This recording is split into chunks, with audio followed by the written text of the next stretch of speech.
असारको महिना थियो। दिउँसोको टन्टलापुर घामका मारे किसानहरू मेलो छोडेर चौतारामा बसेका थिए। कुलोमाथि चौतारो, कुलामुनि आसामहरू साहुको हिउँदे पसल, त्यसमुनि ज्यामिरे भैँसीको फाट। निकै रमाइलो ठाउँ थियो। किसानहरू कोही पसलमा तमाखु किनेर कक्कड भर्न लागेका थिए। धर्मानन्द पाद्य चौतारामा बसेर गफ छुट्दै थिए। गुमाने घरती हत्केलामा मुन्टो अड्याएर ढुङ्ग्यामा पल्टेको थियो। धनजिते भोटे पसलका डिलमा बसेर घुम बुन्न लागेको थियो। यी सरल किसानहरूलाई धनका निमित्त तँ छाड र म छाड भन्दै घचेटा घचेट गरेर अरूलाई उछिनी दगुर्न खोज्ने यो सभ्यता भनौँ या अज्ञानता भनौँ, यस भयङ्कर रोगले तिलभर पनि छोएको थिएन। केवल बखत बखतमा पानी परिदिए, खेती कमाईबाट सरकारको तिरो, साहुको ब्याज, वर्ष दिनलाई अन्न, वस्त्र, नुन, तेल पुर्याउन सके पुगेको थियो। धर्मानन्द पाद्य अलि ठट्यौला किसिमका मानिस थिए। वीर सिक्का पढे, गाउँको बुजुक हुँ भन्ने घमण्ड गर्थे। मानिसलाई लडाएर तमासा हेर्ने स्वभाव थियो। एकछिनपछि गुमानेका गोरु धनजितेका बिउमा पसे। आजभोलि रोप्नुपर्ने बिउ। धनजिते आगो भयो। घुम भैमा मिल्काएर गोरुलाई लगारी लगारिकन चुट्न लाग्यो। किसानहरू सबै कुरा सहन सक्छन्, परन्तु वस्तुलाई अर्काले दया छोडेर कुटेको सहन सक्दैनन्। बिउबाट धपाइन्जेल गुमाने केही बोलेको थिएन, परन्तु जब चुट्न लाग्यो अनि गुमानेको रिसको सीमा रहेन। असार महिनाको दिनभरि जोत्नुपर्ने गोरु उसमाथि पसेका मात्र थिए, उति नोक्सान गरेका केही थिएनन्। जुरुक्क उठेर भन्यो, बिउ नोक्सान गरेको छ भने अर्मलले, असारका गोरु किन कुट्छस् ए धनजिते? आजभोलि रोप्नु बिउको अर्मल तिर्ने कुरा सुनेर धनजितेलाई सही नसक्नुभयो। पाखुरा सुर्कदै खन्यो, तेरा डाम्ना छाडा गरेर असारको बिउ चराउँछस्, अफ अर्मलको धाक लगाउँछस्, गुमाने चोर। धर्मानन्दलाई लडाउने मौका पर्यो। सुर्तीको लुण्डो निमोठ्दै भने, कस्तो मिचाहा भोटे रहेछ, बिहानभरि जोतेका भोका गोरुलाई आफै कुट्छ, अझ उही चोर र सोर उड्कन्छ। गुमानेका कनसिरी अघि नै तातिसकेका थिए। धर्मानन्दका कुराले कन भुतुक्क भयो। निर्धाको हात छिटो चल्छ भन्छन्, किन मुख छोड्छस् ए धनजिते डाकु भनेर हात मिसिहाल्यो।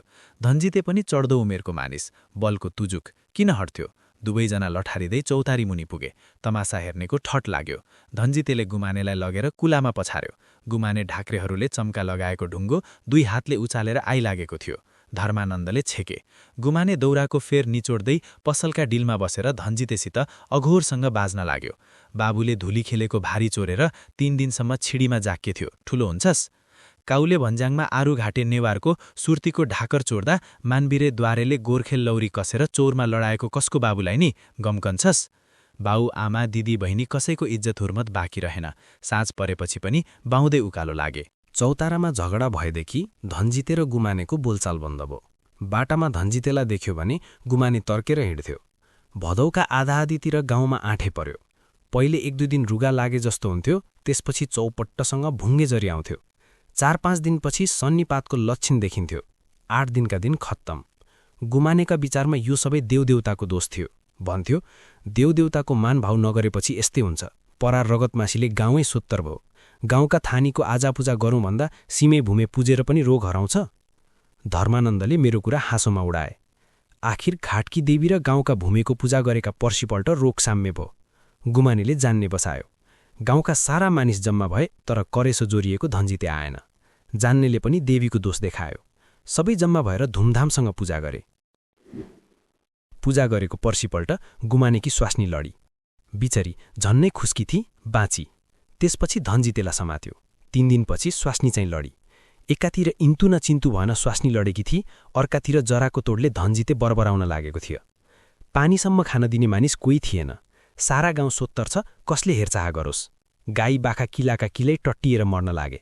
फोएर पाखातिर लाइदिने मानिस कोही भएन। पहिले त शत्रुको मुख के हेर्नु भनेर गुमानेले वास्ता राखेन, परन्तु जब स्वास्नी समेत थला परी अनि गुमानेको चित्त रहन सकेन। विचार गर्यो, यस्तै दैव लाग्छ र पो छरछिमेकी खोज्नु परेको, नत्र ओडारमा गएर बसे पनि त भोनी जहाँ पनि बस्नै न हो। दिनदशा आपद विपद कसलाई पर्दैन। बलको तुजुक थियो, मलाई सधैँ यत्तिकै पुग्छ भनेर घमण्ड गर्थ्यो। परमेश्वरले धमण्ड तोडे। बैगुनीलाई गुणले मार्नु भन्छन्। एउटै नगरमा बढेर यो उमेर भी दौतर हो।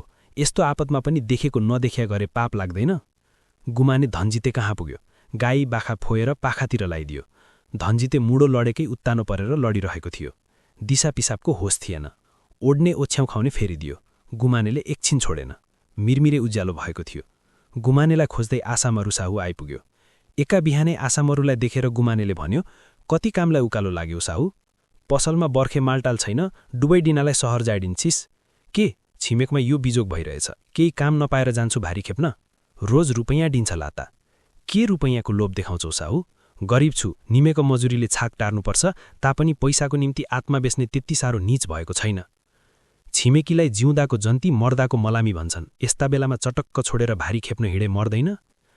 तिमी त ठमठमी छौ र रुपैयाँको धाक देखाउँछौ। धनजितेका झैँ 4 दिन अन्न न पानी भएर लड्नु परे थाहा पाउने थियो। इस छिमेकी, अस्ति चौतारामा झन्नैले मारेछु थाहा पाउलास्। यस्तै हो, मैले पनि सहेर बसिदिएको भए किन झगडा हुन्थ्यो? एउटै सिरान गरेर सुतेपछि कहिलेकाहीँ गोडा लाग्छ नै। झगडा भो भन्दैमा धर्म छाड्नुहुन्छ? आफूले साँचो मनले उपकार गरेपछि उसका आत्माले पनि गर्न कर लाउँछ। अमृत रोपेको ठाउँमा विष फलेको कतै सुनेका छौ? माटोको भर ढुङ्गो, ढुङ्गाको भर माटो, संसार भरैभरमा अडेको छ। यो भरको ताँडो छिन्ने बित्तिकै सबै भत्ताभुङ्गो हुन्छ। आशा मरुको र गुमानेको खलबल सुनेर धनजितेले आँखा उघार्यो। धनजितेले हेरेको देखेर गुमानेले भन्यो, कस्तो छ माइला दाई? मोह मार्छ कि कान्जा, तँ कहिले आइस? 5 दिन भो दाई, तिमीहरू दुवै लोग्ने स्वास्नी लडिहाल्यो। गाई बाखा भोकभोकै कराउन थाले। बिचोक हेर्न सकिन दौडेर आए। तिम्रो जस्तो ढुङ्गाको मन म कहाँ पाऊँ? पोलेको घाउमा नुन नाछार कान्जा, म आधा म हो, क्षमा गर। धनचिते हिडडुल गर्न लाग्यो। गुमानेलाई एकछिन छोड्दैन। वन, मेलापात जहाँ गए पनि दुवैजना सँगै जान्छन्। आजकल कसैले गुमानेको बखोइ गरेको सुन्यो भने धनजिते झगडा गर्न अघि सर्छ। तर केही दिनपछि परिस्थितिले दुवैलाई सोच्न बाध्य बनायो। गाउँका बाख्रा, गाई र खेतको अवस्था हेर्दा दुवैको रिस बिस्तारै घट्न थाल्यो। गुमानेले आफ्ना क्रोध र अहङ्कारलाई त्याग्दै धनजितेसँग शान्तिपूर्ण कुरा गर्न थाल्यो। धनजिते पनि आफ्नै घमण्ड र रिस कम गर्दै गुमानेसँग सहकार्य गर्न तयार भयो। गाउँका मानिसहरू, बच्चा र वृद्ध सबैले शान्ति र मेलमिलापको आनन्द अनुभव गरे। गाई बाख्रा सुरक्षित भए, खेतहरूमा काम सुरु भयो र किसानहरूको जीवन फेरि रमाइलो भयो।